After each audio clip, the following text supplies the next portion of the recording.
O prazo para a declaração do imposto de renda começou na última segunda-feira e termina no dia 30 de abril. Apesar de se ouvir bastante sobre o assunto, nem todo mundo sabe de fato o que é. E para tirar dúvidas sobre esse tema, eu recebo o economista Daniel Santos. Olá, Tudo bem? Como é que está? bem também, obrigada. Daniel, eu acredito que muitas pessoas ainda tenham dúvidas que de fato é o imposto de renda, apesar de muito se falar. Eu pedi para que você começasse a explicar. Muito bem. O imposto de renda é o meio pelo qual o governo ele garante uma entrada importante de recursos. Então, o que ocorre? Todas as pessoas que têm uma renda têm uma parcela dessa renda que poderá ser ou não retida na fonte. Então, o que significa isso? Alguém que tem salários mensais, se tiver um salário um pouco mais baixo, vai ocorrer o quê? No final do mês, ele recebe o salário dele normal e vai ficar feliz e acabou. Mas, conforme as pessoas vão trabalhando, ganhando mais dinheiro, elas vão subindo nesse salário, que a gente chama de salário tributável, e então ele começa a entrar em faixas de retenção de imposto de renda. E aí ele vai ter o quê? Um imposto de renda retido na fonte. Então, a pessoa que ganha um pouco mais nem sequer chega a receber aquele pedaço de dinheiro, porque já fica retido e a empresa paga para o governo, devolve o dinheiro, paga para o governo esse imposto que ele reteve do contribuinte. Agora, sabendo o que é, quem deve declarar o imposto de renda? Quando a gente fala sobre imposto de renda, é interessante pensar que nós estamos com uma tabela que já está há alguns anos defasada. Hoje, especificamente, qualquer pessoa que recebeu mais de R$ 28.559 em 2020 deverá ter que pagar o imposto de renda, ou pelo menos declarar o imposto de renda, certo? Por quê? Porque se ele não fizer isso, ele vai incidir em multas, né? Ele pode cair na malha fina e ter uma série de problemas que envolvem exatamente essa questão de declaração de imposto de renda. Para quem vai fazer essa primeira declaração, ao que deve se atentar?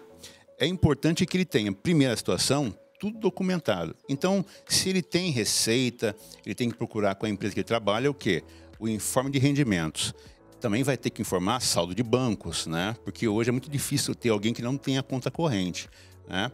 Vai ter que juntar informe de bancos e tudo aquilo que faz parte da vida dele do dia a dia. Então, por exemplo, se ele paga aluguel, é uma receita, é um valor que ele paga que é importante. Esse valor tem que ser colocado também e vai indicar lá o CPF ou o CNPJ da empresa que está pagando esse aluguel, por exemplo. Para que depois o governo faça o quê? Olhe o CPF de quem recebeu o dinheiro que o contribuinte declarou e verifique se do lado de lá a pessoa também indicou que ela recebeu. E assim vai fechando todo o ciclo. Nos bancos, e mesma coisa, ele faz o quê? Ele olha o seu saldo do banco declarado e se alguém tem dinheiro, por exemplo, lá escondido, está no CPF dele. O que acontece? Quando fecha o ano, todos os bancos informam, olha, esse CPF tinha esse saldo de conta. E você, o contribuinte, faz a mesma coisa. Vai lá e informa, no banco X eu tinha tal saldo de conta. E o governo confere e confronta esses valores. Caso alguém tenha dinheiro num banco que está lá guardado e não declarou, o governo vai dizer, olha, houve um probleminha aqui, você precisa retificar a sua declaração e garantir que você não fique preso na declaração de imposto de renda com malha fina. Você falou desses documentos. Pensando no recolhimento desses documentos para poder dar entrada nessa declaração, se está chegando o prazo e eu não tenho todos esses documentos em mãos, eu dou entrada nessa declaração de imposto de renda ou eu espero, mesmo que o prazo já tenha acabado e tento dar depois? Excelente pergunta, Jade. O que acontece é que as pessoas ficam, vamos dizer assim, empacadas, né, tentando resolver e não resolvem problemas que são maiores. Então, o que ocorre? É muito mais danoso não declarar do que declarar parcial. Então, o que deve ser feito? Junta o que tem e entrega no prazo. E depois, quando tiver o documento corretinho, bonitinho na mão, vai lá, corrige e reenvia uma correção neste ano mesmo.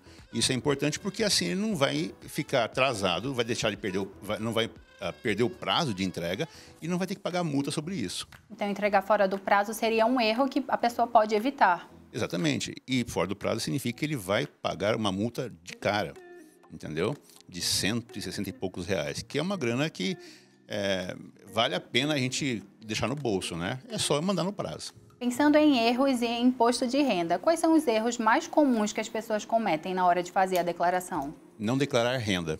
Então, por exemplo, se fez um trabalho para qualquer empresa ou recebeu um valor de salário Se isso não for colocado lá na declaração, todas as informações hoje são muito disponíveis para a Receita Federal. Então, o que vai ocorrer é que ela vai descobrir isso, né? Uma RPA, por exemplo, que é um recibo de pagamento autônomo. Alguém fez um serviço para uma outra pessoa que não tem uma relação trabalhista e então se pagou através de uma RPA. O que ocorre? Essa RPA tem um CPF, tem os dados do contribuinte de INSS, então tudo isso fica muito fácil de cruzar. E o governo vai dizer o seguinte, olha, percebemos que teve um valor que você recebeu de tal empresa assim, assim, assado, que você não declarou. Então você tem que provar para a Receita Federal que você não trabalhou e que a declaração da outra empresa é falsa, ou aceitar isso, que é verdadeiro realmente, e então complementar a sua contribuição, a sua declaração de imposto de renda, para garantir que você escape desses problemas fiscais. E são esses erros que fazem as pessoas caírem na malha fina, por exemplo? Por exemplo, exatamente isso. Porque se alguém indica, por exemplo, em educação, o valor a ser descontado de educação particular é R$ 3.560 e poucos reais por dependente. Então, a educação que eu gasto comigo ou com os dependentes tem esse teto. Eu tenho que juntar os comprovantes desse valor. E se eu gastei menos que isso, declarei o teto total, o que vai ocorrer é que a empresa vai informar também, olha, recebi do Daniel, da Jade, o valor X de educação. Se for também, por exemplo, na área de saúde, que é muito comum, e é mais complexo ainda, porque na área de saúde não existe limite, não tem teto. Então, o contribuinte, se ele gastar no hospital ou com médicos, né, um valor importante da receita dele anual, ele vai ter que declarar 100%, e esse valor vai todinho entrar como restituição para ele. Então, se ele for declarar, ele tem que ter a nota fiscal, tem que ter o recibo do médico, os comprovantes que pagou realmente, para garantir que se eventualmente tem uma discussão, um questionamento, dizendo, olha, você realmente gastou com essa empresa? Está aqui a nota fiscal que eu emiti ou que eu recebi em 2020. Então, tem que ser documentos todos dentro do ano de 2020, não pode ser 2021. E no caso de cair na malha fina, de fato, como resolver? O que vai precisar fazer é ver quais são os pressupostos, quais são os apontamentos que foram feitos e entender se aqueles apontamentos estão corretos, ou seja, se a Receita está correta em alegar que ele não declarou alguma coisa, fazer as correções disso ou entrar com uma defesa junto à Receita Federal, para poder dizer, olha, esse valor não reconheço, eu não recebi esse valor e quem disse que eu recebi tem que provar que me pagou, para poder fechar esse processo.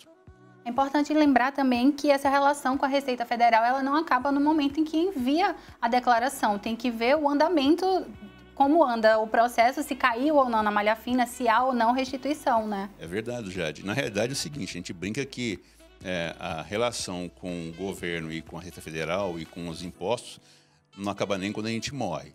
Por quê? Porque mesmo depois disso, tudo isso ainda acontece mesmo com a nossa ausência. Então, na realidade, só enviar não é o suficiente. É importante enviar, acompanhar se está tudo correto, saber quando tem a restituição e ficar tranquilo. Por quê? Porque se fez tudo certinho, ele vai conseguir também entregar tudo certinho.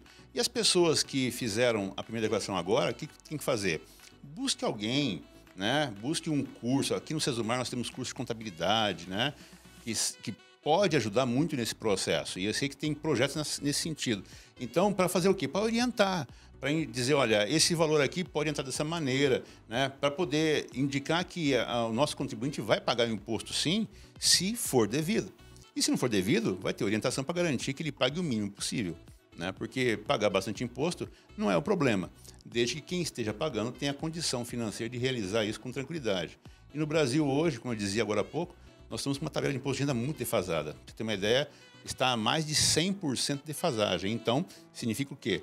Que hoje, se eu tenho um valor de corte, quer dizer, alguém que recebe um valor mensal e ele paga imposto de renda, provavelmente, se fosse a tabela atualizada, não pagaria o imposto de renda. Por quê? Alguém que ganha R$2.000, R$2.500 hoje já está pagando imposto de renda. Nessa sequência, se eu dobro a tabela, essa pessoa seria isenta, né? Não precisaria declarar. Então, é importante ter essa consciência, né, para garantir que você pague o imposto que é necessário, né, e também cobre os resultados desse imposto que está sendo pago. Então, fica aqui o lembrete. Vai até o dia 30 de abril o prazo. Daniel, muito obrigada pela presença e por tirar essas dúvidas. Eu que agradeço. Estamos de novo aqui mais uma vez. Agradeço o convite para voltar ao Unisesumar depois de tantos anos que ainda se lembram de mim. Obrigado. Até mais.